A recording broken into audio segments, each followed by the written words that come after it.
Okay, so let's head back to the idea that we're going to mask out some of the internal detail that we see within this house because we don't need to see it all as part of our own drawing.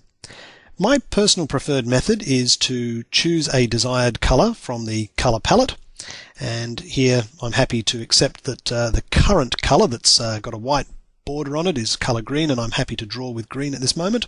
I can always change it later. Yet another nice feature of working with CAD environments is that you can work with as many colors as you like and change things at any time as well. And I'm actually going to draw a curve to represent the outline that I wish to use as a mask, and I'm going to set the curve degree to 1, which basically means I'm going to end up with straight lines rather than actually smooth flowing curve. I will need to zoom in and trace my way around, so I'm just going to zoom in to this section and we'll work our way around the building and cover up the items here eventually. You'll see what I mean. Following the prompt, select the start of the curve. I'm going to make the decision to just start here. Now you'll notice my cursor changes as I come close to a corner. And if I am not spot on, it doesn't matter. I know that when I click, as I've just done, that I've gravitated to that point. And again, I'm clicking there. I'm gravitating to the actual points. Now here, I'm actually going to be tracing my way around here. So I really want to know, where does this line bump into this line? And if I'm not 100% certain, I'll get a little cross appear. So I now know that I've made it just into the right spot just there. Panning across, I want to snap here, here, here, and so on, all the way around the building until I've got the outline smothered or covered to my desired amount. And when I'm finished, I simply right mouse button click and my new line is now in place. Now you may not be able to see that that is green, but you can see it's a continuous line. I'm actually going to fatten the line slightly by choosing the weight commands. This is where I choose to go for a slightly thicker line. That way it'll be a little bit more obvious to you. And whilst it's still selected and it runs all the way around the building on the inside, I'm going to fill it up with a solid block of colour. So now you can see what I've actually achieved. Basically, I've traced around the inside of the dwelling and blocked out this region here. What I can also do is bring this object to the top or front and completely smother what's underneath it. And I can change its colour from green to a more sensible colour, such as pale grey. And when I right click, you can see that I've actually covered the entire building.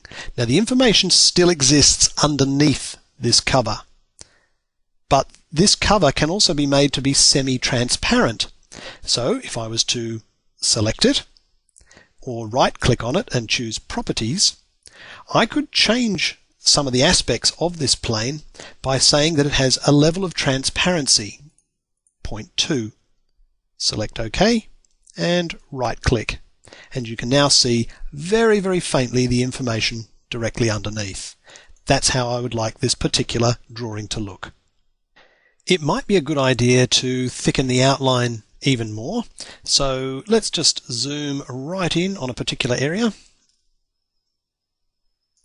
and pick the outline, and now choose the heavier weight line, and this time I'll choose a 0.7mm line weight. One of the other nice things about using a curve as the outline for your mask is that you can modify that to your heart's content. And in actual fact, if I wanted to mask over this region of the building and bring the mask out to include this part of the building, all I need to do is select the outline of the curve. So I've got the curve outline, and now I just grab the little handles that make up that outline and place them where I'd like them to be. So I've placed one there, and I could place another one here and pull this one up to that location there. When I refresh the screen, you'll see that now this area is covered. The other really nice aspect is that if I use the undo button down here, and that's the same as pressing Ctrl Z on the keyboard, which I'll do now, you can continuously undo every step of the way and repair any errors that you may have made. In other words, you can be very free in the way that you think and the way you design, because nothing is set in concrete. Everything can be undone, and in addition to being undone, you can redo everything back to where you want it to be. So with this continuous ability to undo and redo, you're pretty safe in really experimenting with your design options.